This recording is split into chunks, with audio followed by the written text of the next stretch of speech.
వాస్తవంగా పొద్దునే అవసరం 6 గంటలు కేటాయిస్తున్న సమయం అవసరమైతే ఇంకా ఎక్కువ కేటాయిస్తాం. అయినా కూడా ఏదో ఒక రగడ సృష్టించే ప్రయత్నం జరుగుతుంది. మరోపక్క సిజేపీ నాయకులు 5 స్టార్ హోటల్లో బ్రహ్మాండమైన పార్టీ చేసుకున్నాడు. అంటే 22 మంది విద్యార్థులు చనిపోయినందుకు పార్టీయా, లేకపోతే సిజేపీ ఆందోళనలో విధ్వంసం జరిగినందుకు పార్టీయా, వాళ్ళు క్లారిటీ ఇవ్వలేదు.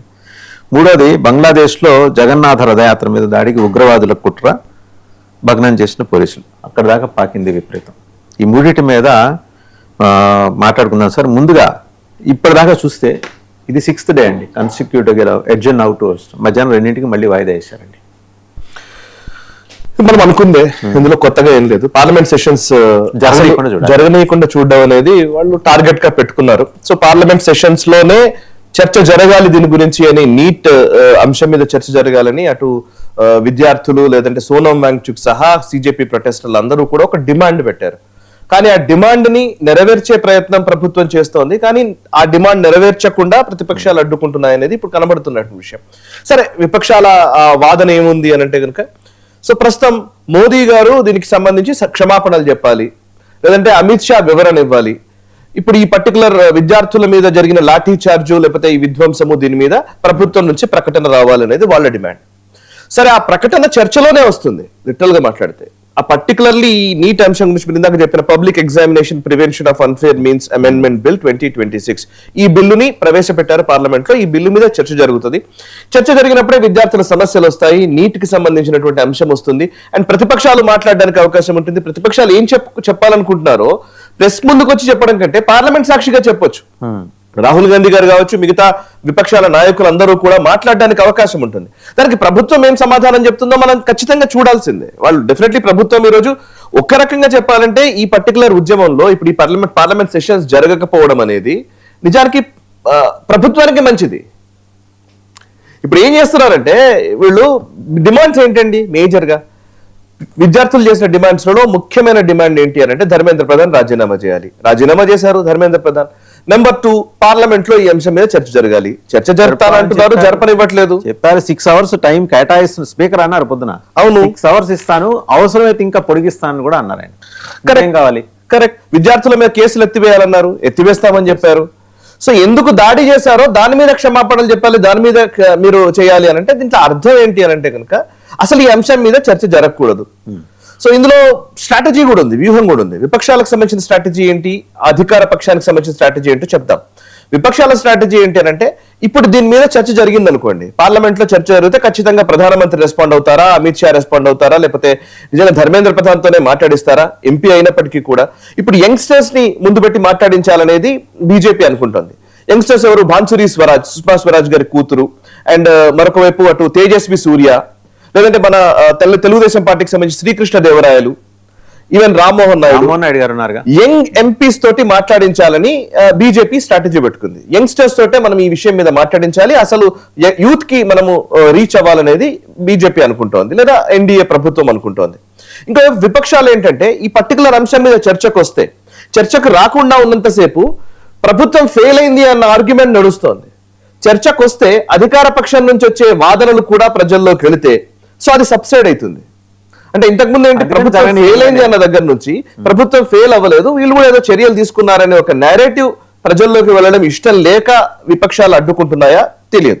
సరే, స్పీకర్ మాట్లాడారని నిన్న రాత్రి చూసిన వార్తా కథనం ప్రకారమేమో స్పీకర్ అన్ని పక్షాల వాళ్ళని పిలుచుకొని మాట్లాడారు. ఈ అంశం మీద చర్చకు ఆయన వాళ్ళని అడిగారు, రిక్వెస్ట్ చేశారు, వాళ్ళందరూ కూడా ఒప్పుకున్నారు. వాళ్ళందరి అంగీకారం తర్వాత ఈ రోజు మొత్తం ఈ అంశం మీద చర్చ జరిగే అవకాశం ఉంది అని కూడా మనం విన్నాం. కానీ మళ్ళీ ఏమైంది, మళ్ళీ ఇప్పుడు పార్లమెంట్ మొదలైన వెంటనే లోక్సభలో మళ్ళీ గందరగోళము, మళ్ళీ 2 గంటలకు వాయిదా వేశారు. సో 2 గంటలకు కూడా సభ సజావుగా సాగుతుందని నమ్మకం లేదు. 6th day consecutive 6th day మనకి ఎప్పుడో ఇదివరకు ఇదే చూసాం. 13 వరకు టైం ఉంది. కరెక్ట్. ఇంకో 4 రోజులు, ఇవాళ 28, ఇంకో 3 రోజులు మధ్యలో శని ఆదివారాలు పోతాయి, 13 అంటే 10 రోజులు మన చేతిలో ఉన్నాయి ఇంకా. కరెక్ట్. 10 రోజుల లోపల ఇదే మాట్లాడతారా, ఆ ఎఫ్సిఆర్ఏనా అండ్ ఇదేంటి డీలిమిటేషనా, ఉమెన్ రిజర్వేషన్ అమెండ్మెంట్ బిల్లా, ఇప్పుడు అవి పాస్ కాకుండా చూడాలని కదా ప్రధానంగా ప్రతిపక్షం. ఎగ్జాక్ట్లీ, మనం మొదటి నుంచి అంటున్నదే. అసలు ఈ వర్షాకాల సమావేశాల్లో ఏం జరుగుతోంది అని అంటే కీలకమైనటువంటి బిల్లులు రాబోతున్నాయి, ఆ బిల్లుల గురించిన చర్చ జరగకూడదు. ఆ బిల్లులు కనుక అమల్లోకి వస్తే అంటే అవి నిజంగా ఇప్పుడు నంబర్స్ కూడా ఉన్నాయి బీజేపీ దగ్గర, ఇండియా కూటమి దగ్గర, ఇంతకుముందు అంటే నెంబర్స్ లేవనుకోవచ్చు, ఇవాళ నెంబర్స్ వాళ్ళ దగ్గర ఉన్నాయి. బేసికలీ ఇప్పుడు డీలిమిటేషన్ బిల్లే తీసుకొచ్చారనుకోండి, ఖచ్చితంగా ఎన్డీఏ పాస్ చేయించుకోగలదు. సో ఆ స్ట్రాటజీలో పడకుండా బీజేపీ ఈ రోజు ఆ బిల్లులు కనుక అమల్లోకి వస్తే మళ్ళీ వాళ్ళు చాలా కాన్సిక్వెన్సెస్ ఎదుర్కోవాల్సి వస్తుంది. నిజానికి ఇందులో అసలు విషయం ఏంటంటే సార్, డీలిమిటేషన్ బిల్లు ఉందనుకోండి, డీలిమిటేషన్ బిల్లు కనుక ఈ పార్లమెంట్ సెషన్స్ లో రాకపోతే, డీలిమిటేషన్ బిల్లును కనుక ప్రభుత్వం తీసుకురాకపోతే న్యాచురల్ గా అంటే మామూలుగా సహజంగానే జనాభా ప్రాతిపదికన నియోజకవర్గాల పునర్విభజన జరుగుతుంది.